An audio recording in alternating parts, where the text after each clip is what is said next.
Welcome to an episode of Logic and Larry. I know it's been a long time, guys, but I am here with you on a crisp autumn afternoon from Newark, New Jersey. Everything I say in this podcast is strictly my private opinion as a private citizen. Nothing I say on this podcast in any way, shape, or form reflects the opinion or official position or unofficial position of any other person or any other entity. I talk to you strictly about matters of public concern as a private individual. Guys, somebody posted recently on the Logic and Larry discussion board. They said that you don't have a bat signal, Larry, but times are crazy, the world is wild, and we need that voice. We need that smooth music in the background. We need that Larry logic in our heads and in our ears. And between me and you guys, I've been working on some general outlines for some themed episodes. You know, episodes about certain specific things rather than just me spouting off at the hip about current events and the state of the country and all those things. And the truth of the matter is, you know, while I did chime in and talk to you guys a little bit earlier this year, the truth of the matter is, as we progress deeper and deeper into the year 2025, and as we see more chaos and more retreat from the norms and more corruption of institutions that we've come to trust, and as we realize more and more, sadly, that there is nobody at the wheel, as I've been telling you, and there is no pilot guiding the plane, it becomes more and more difficult for me to get on this mic and talk. And the reason is, this is the sad truth. I feel that I'm up against a tidal wave. I feel that I'm up against a tsunami. The misinformation, the narratives, how quickly the misinformation and the narratives fly around, how much people get swayed and persuaded and forced to buy into the BS. It feels like I'm one man screaming at the void, and I have to be honest with you, I feel that I've lost a lot of people. Maybe not a lot of people. You know, you're my loyal listeners out there, those of you with objectivity and those of you who keep it real. I still see you carrying out the mission, and I respect that.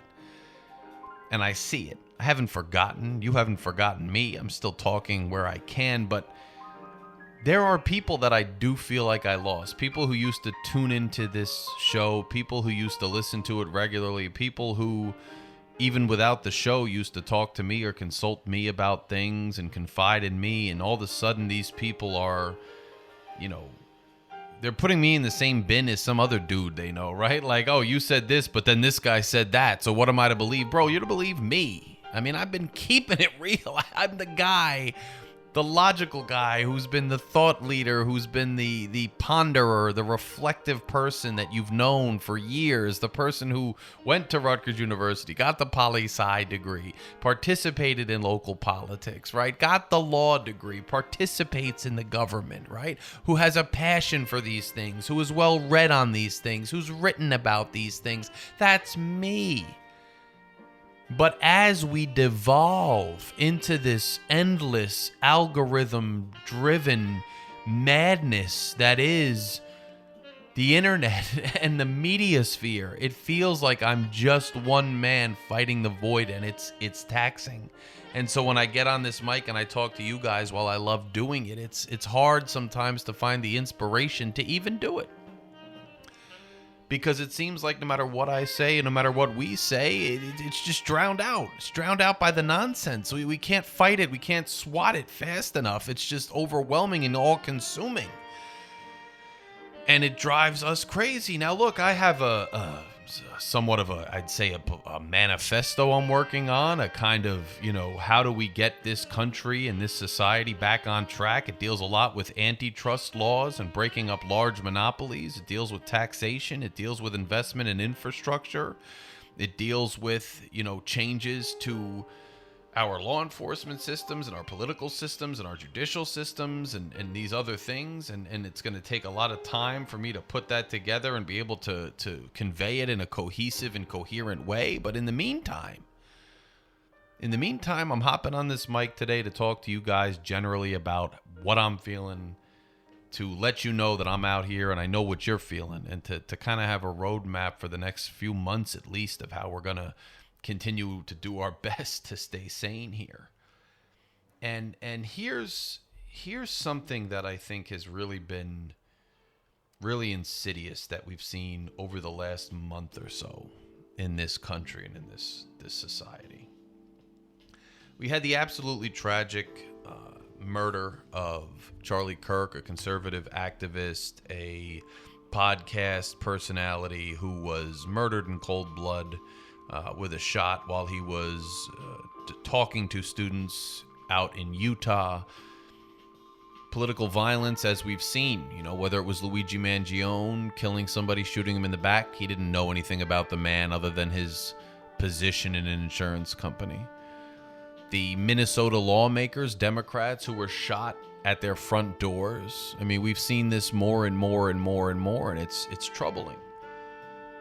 But something I find equally as troubling here is when Kirk gets murdered, there's this rush on the right, this rush even somewhat on the left to say, well, look, this was a guy who was trying his best to speak to you.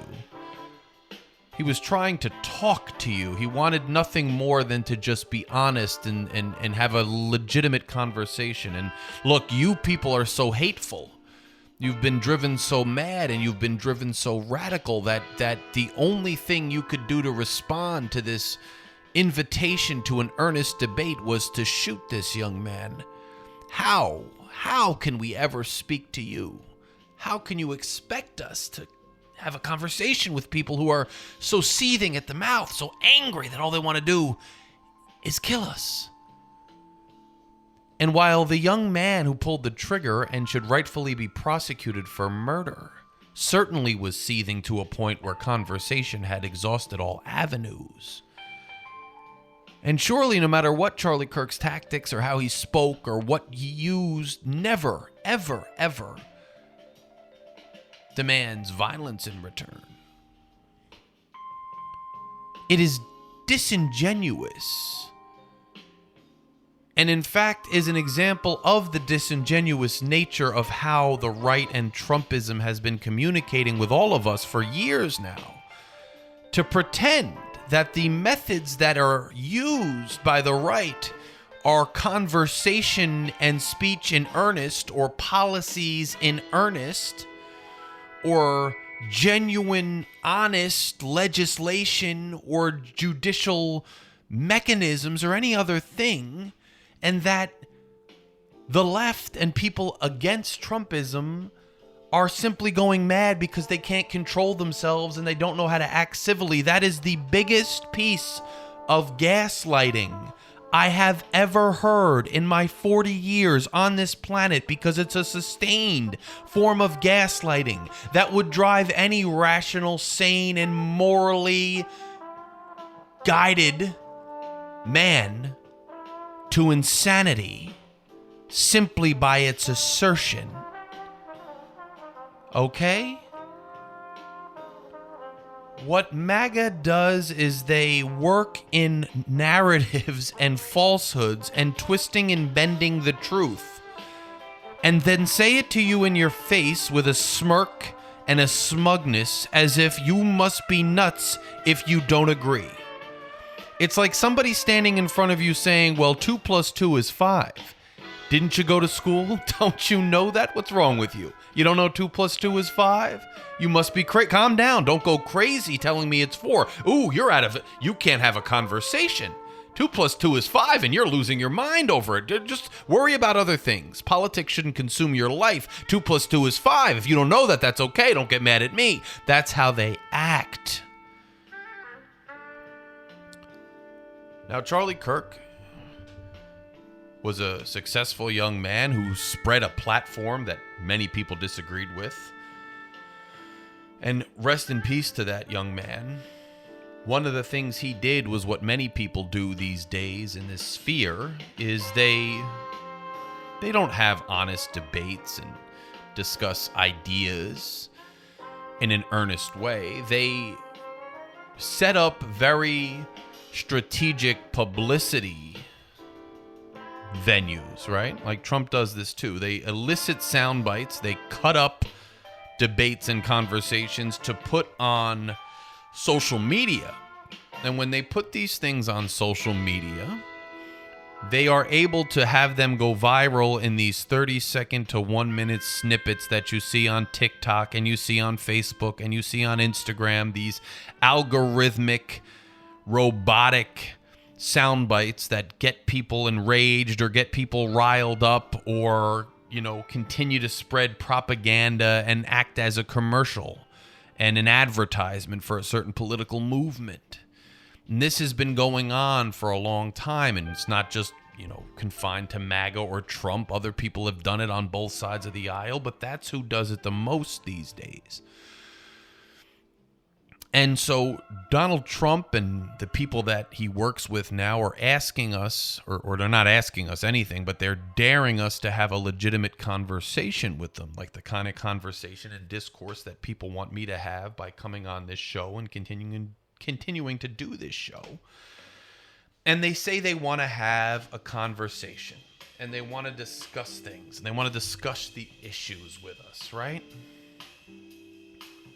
But they're not doing it in earnest. And I'm not talking about Charlie Kirk. I'm talking about Donald Trump and the people with him now. They're breaking the social code, right? There's a social contract inherent in a two-way conversation. There's a social contract inherent in living in a society where we all agree upon the baseline realities and the baseline rules of that society. And what I truly believe has happened in this country over the past year especially is the American people and Donald Trump and his cronies and those around him, they sat back and they saw what happened on January 6th of 2021. And what happened, make no mistake about it, I will not hide the truth, even if some of you are offended by this, the fact of what the truth is. Donald Trump and his cronies had a concerted effort and a plan to try to usurp a free election that occurred in 2020, and they thought that they could find a way for Trump to stay in power. We have the phone calls where he tried to find the votes in Georgia. We have the text messages and the evidence. We have everything available to let us know what he was trying to do. We saw the people ransacking the Capitol.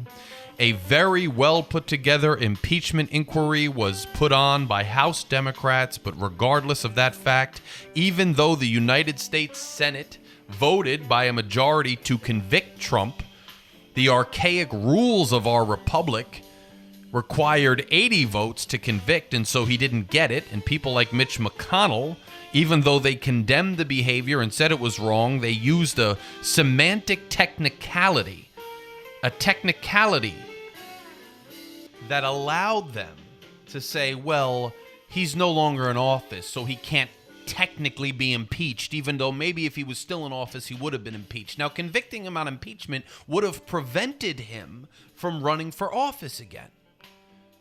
But I think what happened was the people around Trump, Trump himself, and the rest of society, including me now, saw such a resounding failure of our institutions, such a resounding failure of objectivity in the populace and in the highest rankings of government, a failure of mechanisms to prevent wrongdoing so severe that Trump and his people around him took it as, you know what? There are no guardrails. There are no rules. We can do whatever the hell we want to do because who's going to stop us? And this podcast is all about objectivity, reality, right? There's a social contract that people have living in a society where you agree the sky is blue, you agree 2 + 2 is 4, and you agree that when you see something criminal that just ain't right, you all agree, hey, I might have liked this guy a couple hours ago, but what he just did was wrong, and I gotta call it out. Well, we've gotten to a place in society where they ain't gonna call it out because their emotional subjectivity is too damn wrapped up in being on one side. So they have to deny the truth that's right in front of them, and that'll drive anybody who's being objective quite mad, let me tell you. And there's no shame in that, because it's maddening.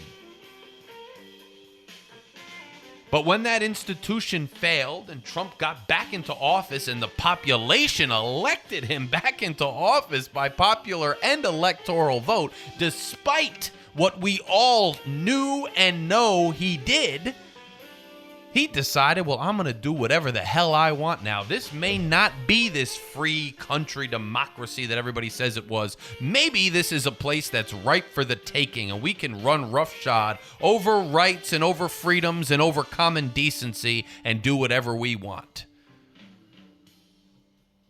And look, when it comes to the movements we're discussing, I don't know why this white nationalist movement going on in this country has tied itself to Christianity, to a religion. You can be a Christian without in any way supporting white nationalism. Christianity has all kinds of teachings which are actually contrary to modern conservatism or contrary to modern MAGA ideology. But for some reason, what I'm seeing is all these people out here, especially of my age, buying into this new movement of, white male, or male even, just male anger and grievance and all the things that we have railed against as objective thinkers, the left doing in the last decade as far as grievance politics and identity grievance politics and canceling people and all of these things, being disingenuous, this movement is now doing on the right. And it's so frustrating to be sitting there on the sidelines trying desperately to talk to my own people, men of my age, and say, bro, why can't you open your eyes? Don't you just see this is wrong, man? Can't you just tell this is wrong? Why is it so hard to just admit this is wrong? And I want you to close your eyes and take a deep breath and realize, bro, you don't have to hang with a dude who doesn't even know your name. Why don't you just hang with what's right? And if you're feeling real Christian, you should definitely hang on what's right, man. This ain't right. But what we've seen since, in the last few months especially,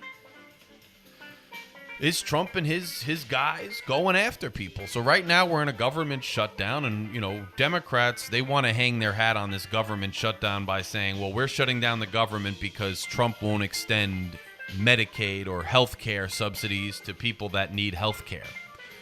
And they're doing that because that's a winning strategy, right? It worked in the midterms of 2018. Trump saying he was going to repeal Obamacare is what got a lot of people to the polls. Some say that's what flipped the House to the Democrats. So they're going to say the shutdown is based on these healthcare subsidies. Republicans are trying to blame Democrats for it, and they're just saying, well, Democrats want illegals to get healthcare subsidies. That's why they're shutting down the government. Trump and MAGA has realized that if they inject two things into any political argument, they'll get people riled up, even if it's against their own interests, right? So if Democrats care about health care subsidies, Republicans think, well, if I say that illegals are going to get the health care subsidies, if it's about illegals, we're going to win the debate. And if they inject what seems to be always illegals and trans rights into any conversation, they think they have a better argument over Democrats, because for some reason in this country, it's such a pressure point to talk about trans or illegals. Now, I understand why. I'm not naive, right? We did a lot of talking on this show and a lot of soul searching, right? And we discussed that under the Biden administration, there were some indications that there was very slim support for deportations, even for criminals, that the enforcement at the border was weak, and that there was a huge influx of immigration that we had out of control, and that was probably going to annoy some people and piss some people off. We talked about if a trans woman is competing in women's sports and it's not fair, maybe that should not be the case, and you should not call people intolerant for wanting to have a scientific debate about that, right? So I understand why it triggers people, but the amount and sustainability that it's had of triggering people is getting out of hand now. But so this government remains shut down, and I think if you listen to Ezra Klein, who I listen to a lot from the New York Times, he said a few weeks ago, that at the end of the day, Democrats got to shut down this federal government. This federal government is out of control. They refused to fight Trump at the last budget impasse. And Trump got the big, beautiful bill, as he calls it, which is just an ignorant, that's the name of your bill. I mean, the descent of acceptability and professionalism in this culture has gone so far down the toilet. He's calling a huge, massive piece of legislation the big, beautiful bill, the big, beautiful bill. Cut me a break. This guy he's so far outside the realm of acceptability for the position he's in. It's absurd. You wouldn't tolerate that from your doctor. You wouldn't tolerate that from your lawyer. You wouldn't tolerate that from the guy who gives you food at your, deli for lunch. I mean, this guy is so far outside the realm of what he's supposed to be doing in this position. It's insane. But they passed this bill, and a lot of people said, hey, there was massive funding for ICE in this bill. There was massive funding for all Trump's little agendas and Doge and all these things. And there was no funding for the things that Democrats cared about. You should have shut down the government. You should have called his bluff. You should have drawn a line in the sand, and you didn't. So Ezra Klein a few months ago said, you guys got to shut this thing down. This federal government is acting like Trump's own personal agenda setter and going out and wreaking havoc all over the country, and you're going to have to shut it down to reset this thing and hold him to task take him to task for this. So while they're saying it's all about healthcare subsidies, and while healthcare subsidies would probably get this in particular, this impasse, put it to rest, fact is I think this is about a lot more. And what you're seeing now with,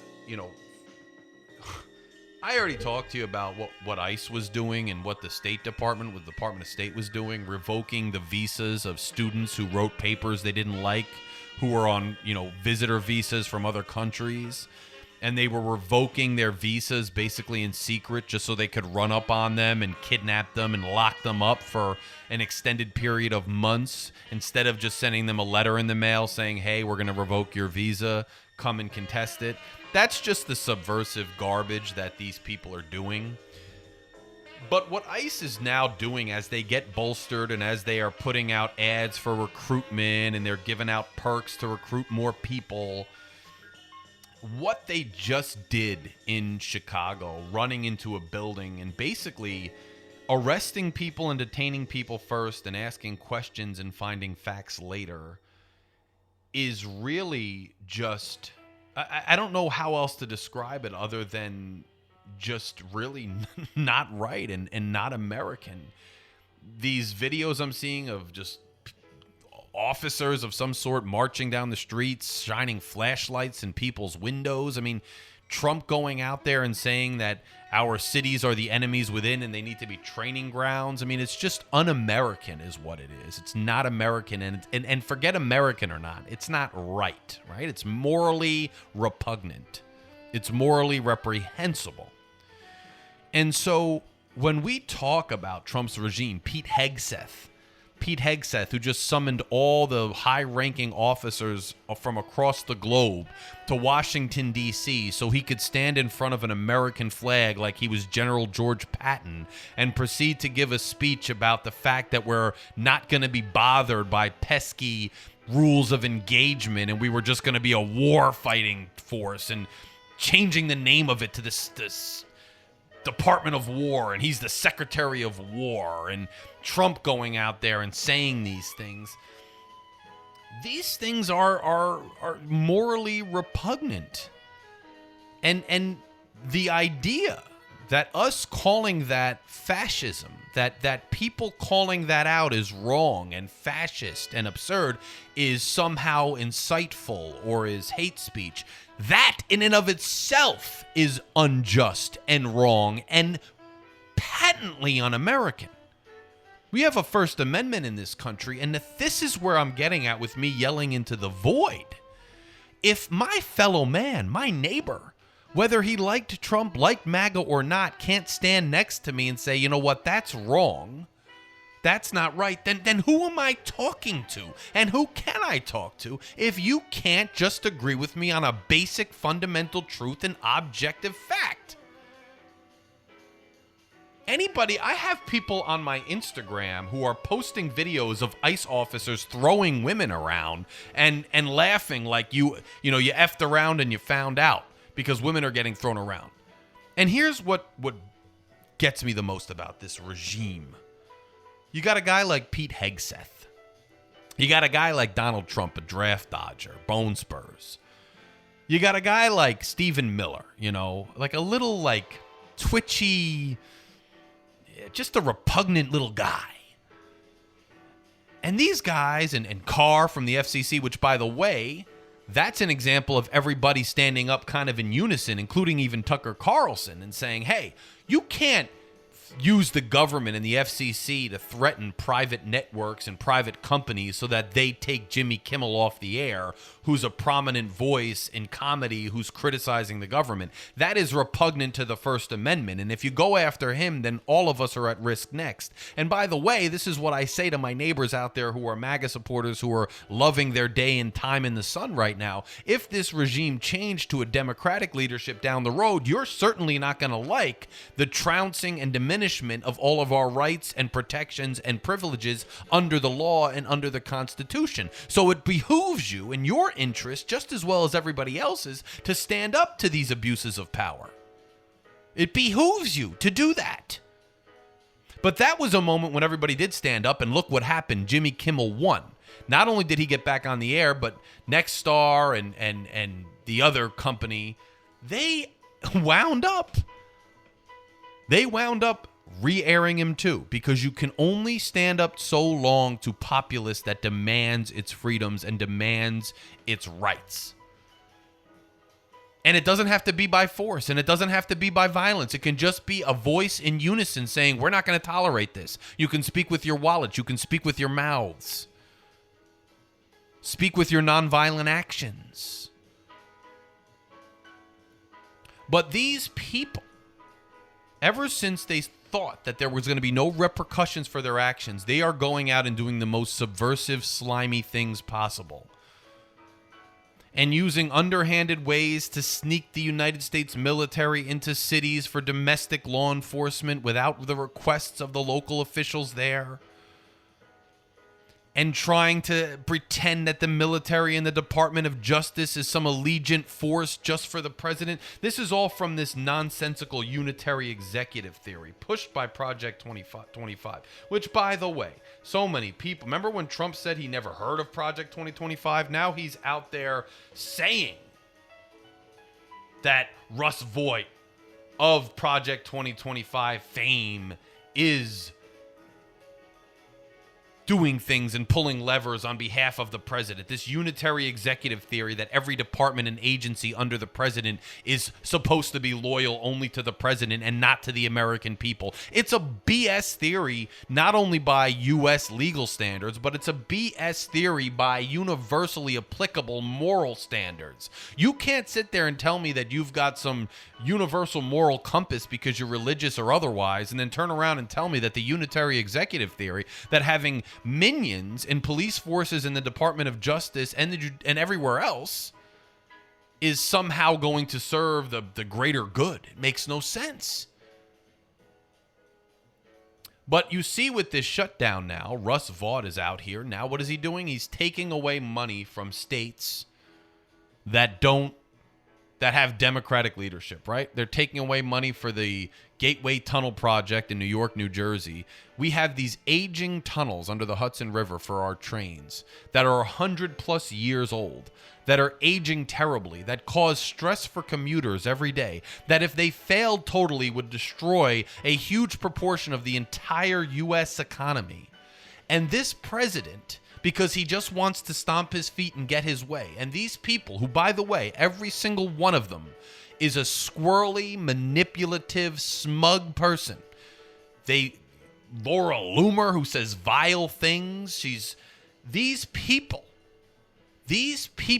look at you with their smug faces and try to pretend that what they're doing is for the greater good or that they can do whatever they want while they rip away funding for vital infrastructure projects that the people of the country depend on just to pledge loyalty to this incompetent, terrible human being who calls himself our president is ridiculous.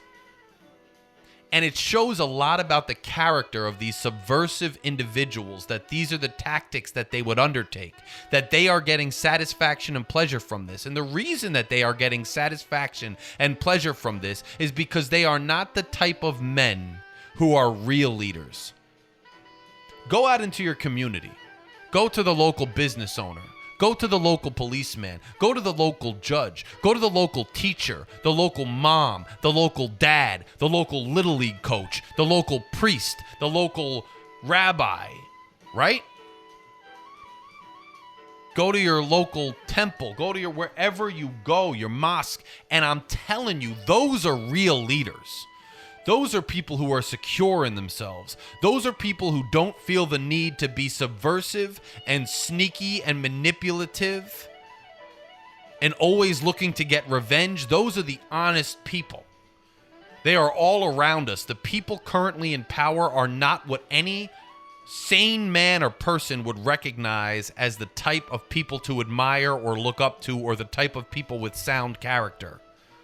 And if you don't think so, you just take a deep breath, close your eyes, forget what political side you think you're on, and really, truly think about it. Would you want these guys running your son's little league team? Would you want these guys teaching your children in school? Would you want these guys working with you? Would you trust these guys with your money in a business partnership? You know you wouldn't, because they're only about themselves. Would you trust Donald Trump with any of that? You know you wouldn't, because he's not a trustworthy individual. But these are the people that are right now. But here's what I want you to understand. They attacked Harvard. Harvard stood firm and sued, and Harvard won. They attacked Jimmy Kimmel. Jimmy Kimmel stood firm. Jimmy Kimmel won. They are not going. The only way they can continue to subversive behavior is if you let them. If strong people, strong-willed, intelligent individuals let them. Look at these people when they speak. Look at Pete Hegseth talk to the generals. Look at their reactions. Look at his face. Look at Donald Trump when he walks around with that fake, forced smugness and toughness that's not real. Look at these people. Listen to these people. And then tell me that you would be intimidated by these people in a day-to-day interaction. They are not the strongest amongst us. They are not the most secure amongst us. That's why they do so much harm. And calling that out is a moral and civic duty. Period. You don't have to retaliate against people that like MAGA or like Trump. You don't have to treat people unfairly. You shouldn't. You shouldn't treat people unfairly because of that. You shouldn't treat people unfairly based on their political persuasion. But you can call out the people in power who are doing harm, who are not acting honestly. That is a moral and civic duty of anybody who cares about this country. You can't stand silently by while people are disappeared. And you can't sit there and be excited wearing alligator Alcatraz shirts, laughing about people being thrown in the swamps of Florida in the heat around alligators, and then turn around and call yourself a good-hearted person. Why would you ever be mad at me? There's plenty of reasons. That's not good people stuff. It's just not. And it never will be. So we're dealing with these issues here and these people who are doing these subversive things, cutting funding and undermining environmental laws. Trump's trying to bring coal back to desecrate the nature and desecrate the mountainsides. I mean, everything he does just reeks of repugnant wrongdoing. And one of the worst things that I've seen, quite frankly, is the fact that you look at the James Comey indictment, for instance. James Comey is indicted for perjury. And much like what happened in the Eric Adams case, where Eric Adams had an indictment for corruption in New York, the Justice Department could not get any reputable prosecutor to sign off on dismissing the indictment because they knew that the dismissal of the indictment was just a quid pro quo for a deal he made with Trump. And so prosecutor after prosecutor resigned. Honest people, some of them Republicans, resigned because it was wrong. You saw the Republican, or he wasn't a Republican, but a conservative, apolitical federal prosecutor who wouldn't lie on the record about a plane already being in the air with detainees on it. He got fired. He got fired because he wouldn't go along with the company line. When you become a lawyer, you take an oath to be honest. You take an oath to do justice. When you become a prosecutor, you take an oath to do justice and do the right thing and seek the truth. And these people, regardless of political affiliation, they said, I have to stick to my oath. I have to do the right thing. And they were punished for it. They were punished for it. And the James Comey indictment, the career prosecutors that were working on the case said, I don't think there's enough evidence. I don't think this is a viable case. I have to do the right thing for the American people who pay my salary, and I can't indict this, Mr. President. And what happened? They got pushed aside. They got moved around, and one of Trump's personal attorneys, which he's putting everywhere throughout our government, not people that are loyal to you. You pay their salaries, but they're not loyal to you. They're not loyal to what's right. They're not loyal to God. Who they are loyal to is Donald Trump and Donald Trump alone. That in and of itself is wrong. It's wrong. It's wrong. And now his personal attorney had to go into court herself. That never happens, okay? The boss of a district never goes and tries a case themselves. It's very, very, very rare. She's got to go try it, and she presented it to the grand jury herself because they couldn't get any reputable person to do it. And he's putting these people throughout our government. Emil Bove, the guy who signed the document dismissing Eric Adams' corruption charge because of the quid pro quo between Adams and Trump, Emil Bove now has a lifetime appointment to the Third Circuit Court of Appeals in federal court. That means that judges, Trump is putting judges in positions of power who are loyal only to him. I know that a lot of people out there, and I'm going to calm down and I'm going to say it straight so that you hear me. If you're still listening to this, even if you've been angry and rolling your eyes and you don't want to hear it, I am speaking to the good in you right now. I want you to understand something. You may think,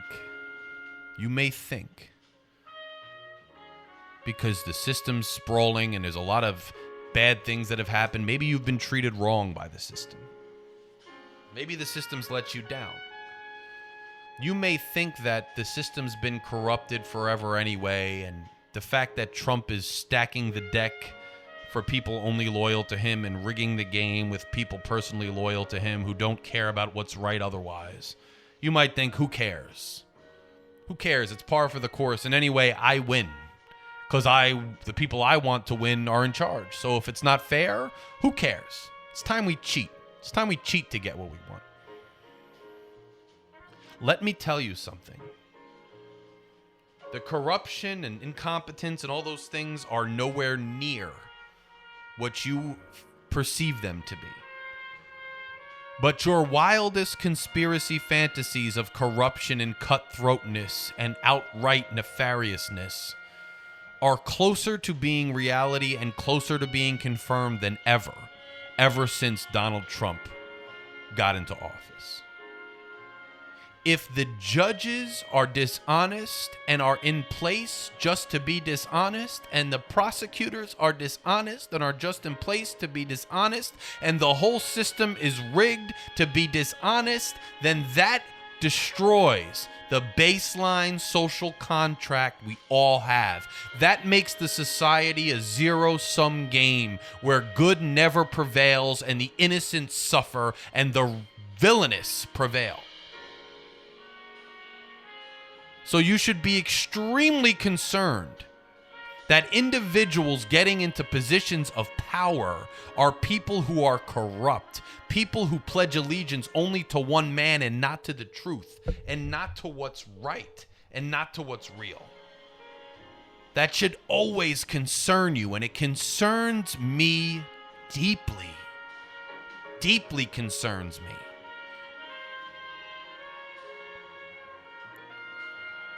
So if I can leave you, and I know I haven't talked about every current event that's going on and the shutdown and this and that, because I feel again like I'm yelling at a tidal wave that's going to crash into my head no matter what I do. And I struggle and I strive to do the right thing, and I struggle and I strive to keep it objective, and I struggle and I strive to be a good person and to carry on the virtues of this country in an equitable and legitimate and fair way. But it's getting harder and harder to feel that I'm making a positive difference and a positive impact. But since the bat signal was thrown up, I wanted to take some time to talk to you to let you know I am still here. We are still here. Logic and Larry is still here, but we are just a small piece of a larger societal fabric that has to continue to fight for what's right, to speak out for what's right, to keep people honest, to keep it real. People have deleted me left and right off of social media ever since this second Trump term because I am saying things they don't want to hear. They want to cover their eyes. They want to run away from the truth. They got to face the facts. I wouldn't be this passionate because I'm some deranged leftist. I'm not even a leftist. Half the episodes on this podcast are attacking the far left because all I care about is objectivity and what's right. So listen. You think this animation coming from me, a person who spends his time doing all these different things and has attained the levels that I've attained and done the good in the world for probably you listening? You think I'm making it up? You think I'm impassioned like this because what? I'm lying to you? No. We can call out nonsense together. We don't have to tolerate something that's objectively wrong. And if I can leave you with one thing on this beautiful, crisp fall Friday, I'll leave you with two. One, life goes on, right? Human beings have lived through turbulent times since the dawn of human society, and before that. But they still love their family, they love their friends, they raise their children, they enjoy the air, they enjoy the change in the seasons, they enjoy the feel of the sunlight on their brow, they enjoy music, art, and they live their lives because we were only blessed to be on this earth for a speck of time in cosmic universe. And so these things should not weigh you down so much that you cannot enjoy your life at all. But I promise you, if you don't engage or stand up for what's right at all, either you or someone else, and then you will lose their chance to enjoy life because they will force you into a hole. You will be arrested. People are going to disappear. People are suffering now, being sent to foreign prisons without due process. That is not okay. Can't let that happen. But take the time to touch grass. Get your head out of the internet. The internet is what's causing us to be so far from the truth and so inobjective and so angry. Unplug from that internet. Because when you go outside, let me promise you something. You go to the store or you take a walk with your dog or you drive.